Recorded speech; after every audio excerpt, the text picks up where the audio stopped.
गुरुदेवो महेश्वरा गुरुसाक्षात् परब्रह्म तस्मै श्री गुरवे नमः।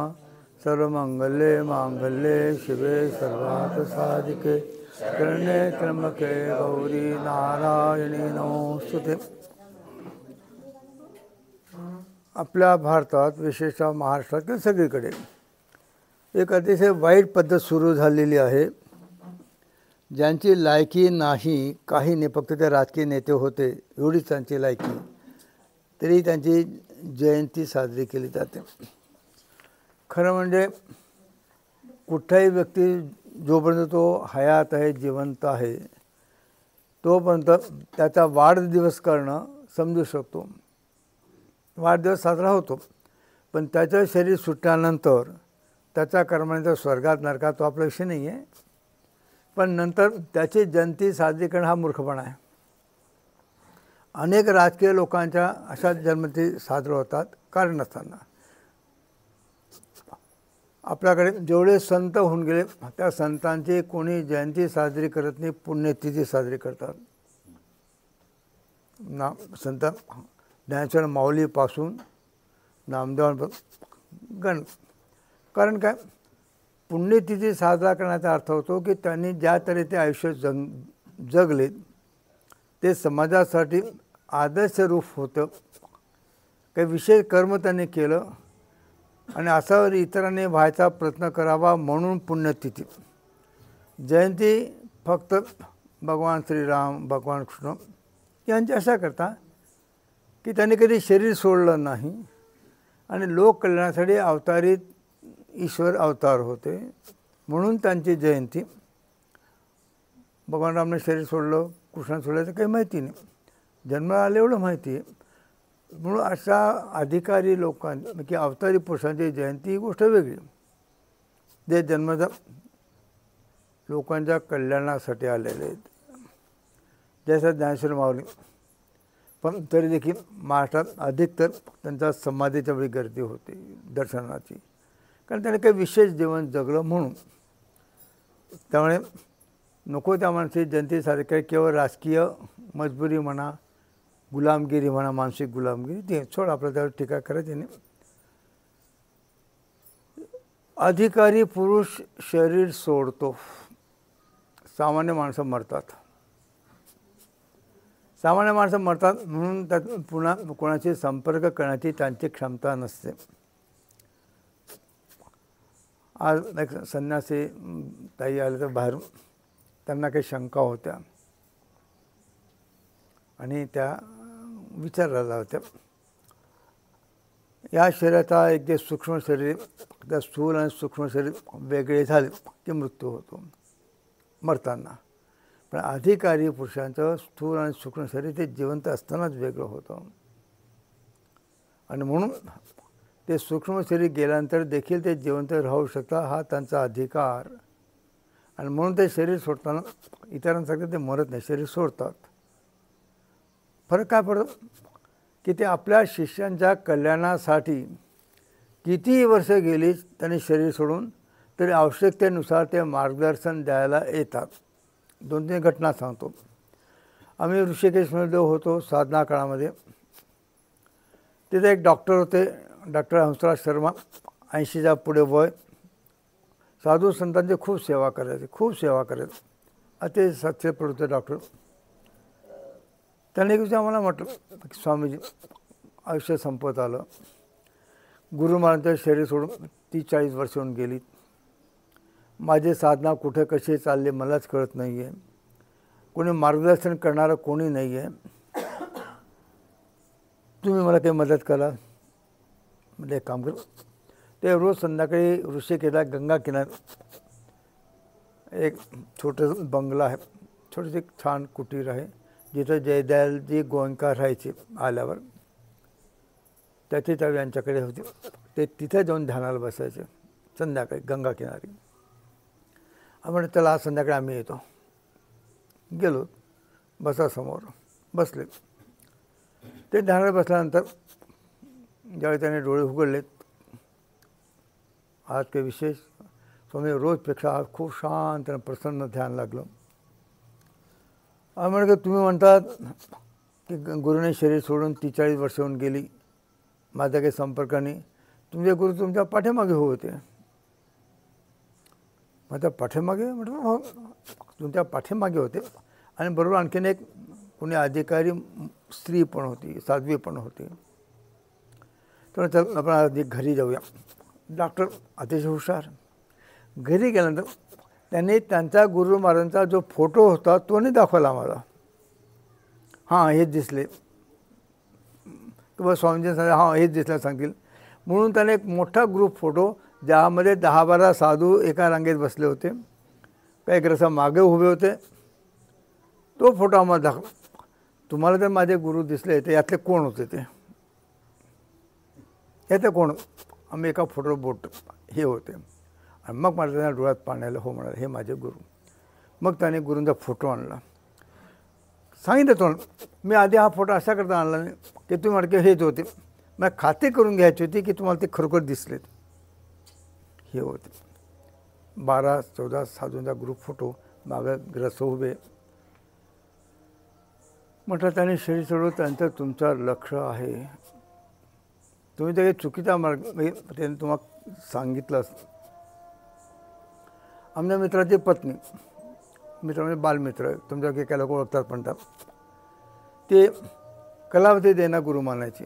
तिने कधी कलावती देवाला पाहिलं नाही. ते फक्त ते भजन मंडळात जात होती. भजन मंडळात जाता त्याला श्रद्धा झाली, त्यालाच गुरु मानून घेतलं. खूप लोकांची सवय. आम्ही त्याला बेटी तू कधी बघितलं की नाही, तो काही ध्यानात कधी दर्शन, मग की नाही ध्यानात ती कधी दर्शन नाही. मी त्याला गुरु मानते, पण माझी साधना कुठे चालली मलाच कळत नाही. बसतो मग बसले आणि डोळे वगैरे डोळ्यात आनंद असू. आज झालं तुला कलावते यांचे दर्शन? हो. तुम्हाला का माहीत? मग ते आम्हाला भेटायला होती म्हणून माहिती. तू कधी ध्यानात पहिल्यांदा त्यांना पाहिलं, कारण त्या ध्यानात तुला दिसल्या, कारण त्या इथे आल्या होत्या, त्या आमचे भेटल्या म्हणून सांगतो आज कलावती दर्शन झालं. आम्ही त्यांना आम्हाला तुमच्या शिष्याला आमच्याशी जोडायचं नाही आहे. तुमची जोड होत नाही, ते फक्त आम्ही ती गाठ घालून दिली. जी जोडायला हवी ते जोडणी होत नव्हती, आम्ही तेवढंच काम केलं, जोडून दिलं. ज्यावेळी आम्ही आश्रमाला इथं कोणाशी ओळख नाही. एक बँक काम करणारी व्यक्ती, त्याचे पद साधे सर. ज्यावेळी मी पहिल्यांदा म्हणजे गुरुमानचं शरीर आम्ही आलो इथं 94मध्ये, गुरुमाने शरीर सोडलं 95मध्ये. त्यावेळी ती येत जात होती. मग मी ठरवलं की गुरुमाने शरीर सोडलं 95मध्ये. मी 96पासून आम्ही गुरुमाची पुण्यतिथी करायला सुरुवात केली. तर असं खूप फारसं कोणी येत होतं, कारण संपर्क पण होता. ती ताईंजवळ, ताई तिथं होत्या, ताईंजवळ की ताई मी आज ध्यानात बसली. ध्यानात मला बाबांचं दर्शन झालं आणि बाबा म्हणाले तुम्ही उद्या कार्यक्रम करणारे पुण्यतिथी जा. तर नैवेद्याला गुरु महाराज बिहारमध्ये राहिले, शरीर बिहारमध्ये सुटलं. हिने कधी पाहिलं नाही, कधी भेटले नाही, कारण 95 शरीर सोडलं त्यावेळी आमचा संपर्क झाला. पण मला गुरु महाराज म्हणलं की नैवेद्याला गाजरचा हलवा कर. ताई म्हणाले काय कमाल आहे. अगं गुरु महाराज बिहारमध्ये लोकांना गाजर हलवा म्हणजे काय माहिती नाही, त्यांना फक्त गाजर हलवता येतं, हलवा म्हणजे काय माहिती नाही. ते ज्यावेळी गुजरातमध्ये यायचे त्यावेळी इथले लोक गाजर हलवा करून खाऊ घालायचे आणि चांगला मावा वगैरे, आणि गुरु महाराज आवडायचा. आणि दुसरं काजू बदाम. तर गुरु महाराज गाजराचा हलवा आवडायचा आणि त्याने तुला सांगितलं की गाजराचा हलवाचा नैवेद्य दाखव. त्या वर्षापासून आम्ही कायम सकाळी संध्याकाळी गुरु महाराज गाजर, ही खूप मिठाई असते, पण ते त्यांनी सांगितलं तिला काही माहिती नसताना. जर त्यांनी इतर लोकांचे शरीर सोडलं असतं तर नाही. अनेकांना गुरु महाराज अजूनही दर्शन होतं. अनेक साधिक गुरु महाराज दर्शन देतात, सांगतात. राणा प्रस्तुता करण्याचा राणी साहेबांना गुरु महाराज शरीर कसं सोडलं हे देखील सगळ्यांना सांगितलं. गुरु महाराज दाखवलं की असं असं घडत गेलं शरीर सोडून. शक्य आहे. अधिकारी पुरुष फक्त शरीर सोडतात. आणि म्हणून जे संत होऊन गेले ते त्यांची तुमच्यावर कृपा दृष्टी असते. मग आम्ही त्या डॉक्टरांना विचारलं, हे तुमचे गुरु ठीक आहे, आणखी एक साध्वी होत्या, त्या कोण होत्या?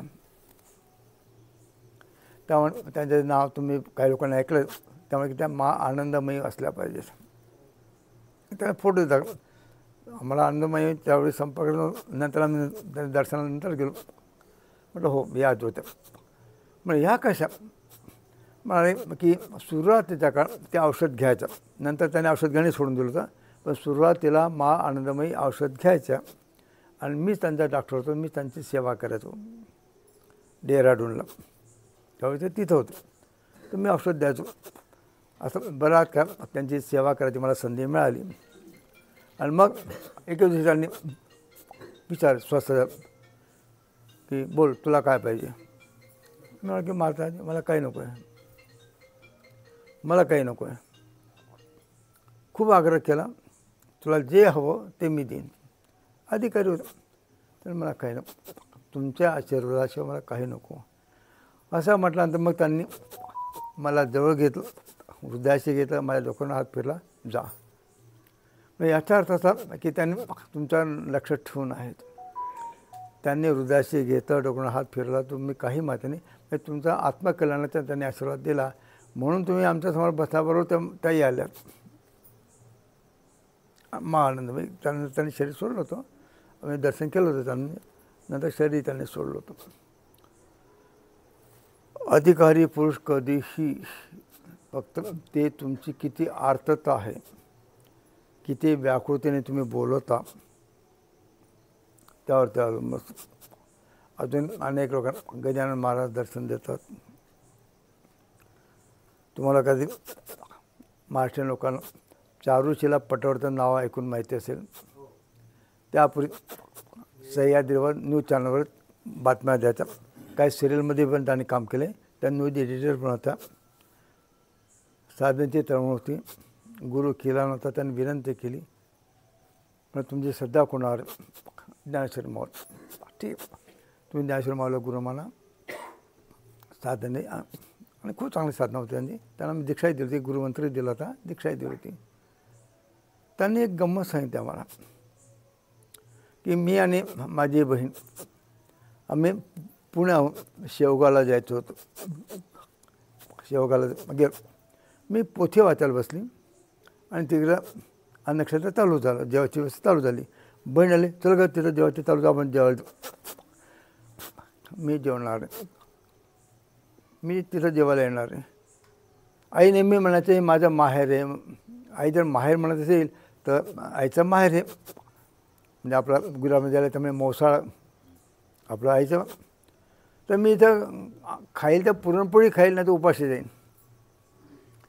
तेव्हा तुझ्याकडे कोण पुरणपोळी करत बसणार आहे, तुला कोण पोळी खाऊ घालणार? म्हणजे मी पोथी वाचते, पोथी वाचून झाल्यानंतर न खाता निघून जाईल, उपाशी जाईन, नाही खाणार इथं. ती पोथी वाचत आली, बहीण फणकाने निघून गेली जेवायला. ही आपली शांतीने पोथी वाचते. आश्चर्य वाटलं. एक माणूस आला, एवढा मोठा अल्युमिनियमचा डबा घेऊन ठेवा.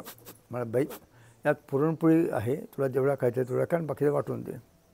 कोण आलं, कुठून आला, डबा ठेवून निघून गेला, पण असं भेटलाच नाही. निघून बघा, खरं त्यात पुरणपोळ्या होत्या. रडली, स्वतः 2 पोळ्या खाल्ल्या, बाकीच्या वाटलं. कोणी आल्या पुरणपोळ्या, कुठून आल्यात? म्हणजे अडाणी बाईने.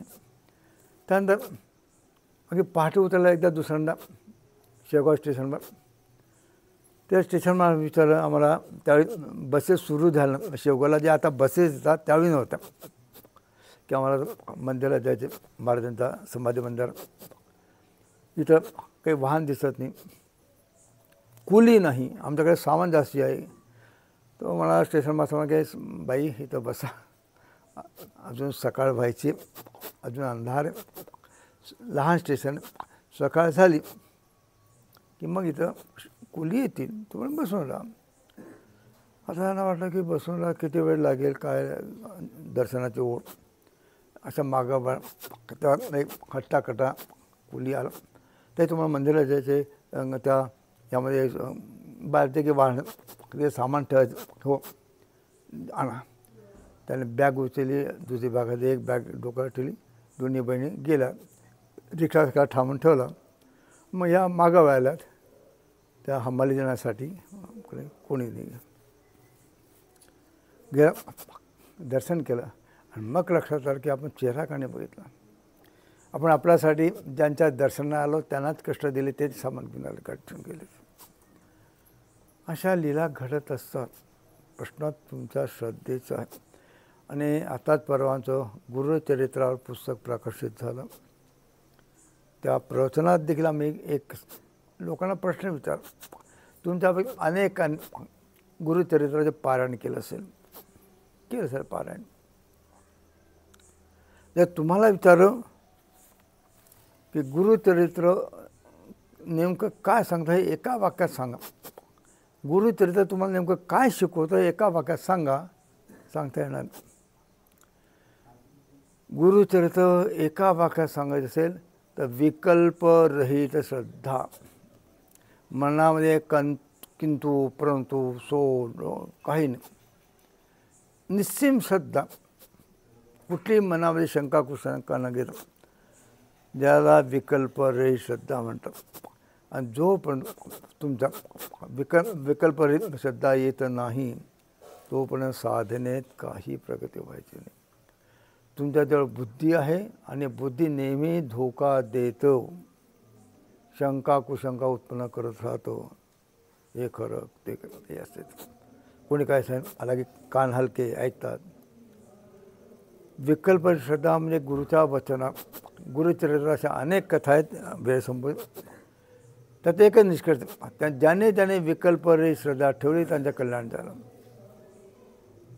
आम्ही अनेकदा सबरीला त्या गुरुने सांगितलं, एक दिवस राम तुझ्या कुटीत येईल, तुझं काम हा रस्ता साफ करून ठेवायचा, काटे कोटे नकोत कारण त्या पायात काही नाही आहे, फळ आणून ठेव, एवढंच करत. तिने गुरुला हा प्रश्न विचारला नाही की कधी येणार आहेत. येणार सांगितलं, विषय संपला, येणार आहे तुझ्याकडे. ते रोज सकाळी सगळा रस्ता साफ करायची, कचरा काटा दगड असेल ते रामाच्या पायाला लागू नये म्हणून रोज फळं आणून ठेवायची. नाही आल्याशिवाय रात्री रडत बसायची, आज नाही आले उद्या येतील, उद्या येतील. एक दिवस नाही, एक महिना नाही, एक वर्ष नाही, त्यांनी एवढं 12 वर्ष सतत केलं. मला शंका नाही, गुरुने सांगितलं राम येणार तो. 12 वर्ष केलं. रामाला येणं भाग आहे. तिथे जागी तुम्ही असं तर काय केलं असतं, तपास केला असता, मंत्राने काढलं की नाही आहे ते, अजून निघाला की नाही, अजून आला तर कुठपर्यंत आला आहे, मग करू की 2-4 दिवसांनी आला नसता. ही श्रद्धा किती दिवस, 12 वर्ष त्यांनी एवढंच व्रत केलं, बस आला. तुमच्याजवळ ज्या दिवशी साधनेचं एकच ब्रीद, ज्या दिवशी तुम्हाला तुमच्या गुरुबद्दल कोणी असतो विकल्परहित श्रद्धा जागेल, समजतं कल्याण. मग काही नाही. आम्ही प्रवासात होतो, मी काल एक प्रश्न सांग, गुरुमाता कोणी विचारलं, आमच्या 2-3 संन्यासी होते आश्रम, की बाबा हा सवितानंद हाही संन्यासी आहे, त्यावेळेला मी गिर वापरत, हे 2-3 आहेत हे संन्यासी, आमच्याकडून सगळे संन्यासी आहेत, आम्ही त्यांचे कसं वागायचं, एकाच तऱ्हेने वागायचं की आमच्या वागण्यात काही फरक असला पाहिजे. हे सगळे संन्यासी आहेत, यांच्यामध्ये काही फरक आहे का. गुरुमानाने उत्तर दिलं, ते आम्ही आमच्या तोंडाने सांगणं योग्य नाही, पण विषय निघाला म्हणून सांगतो. गुरुमानाचे एकच वाक्य बोलले,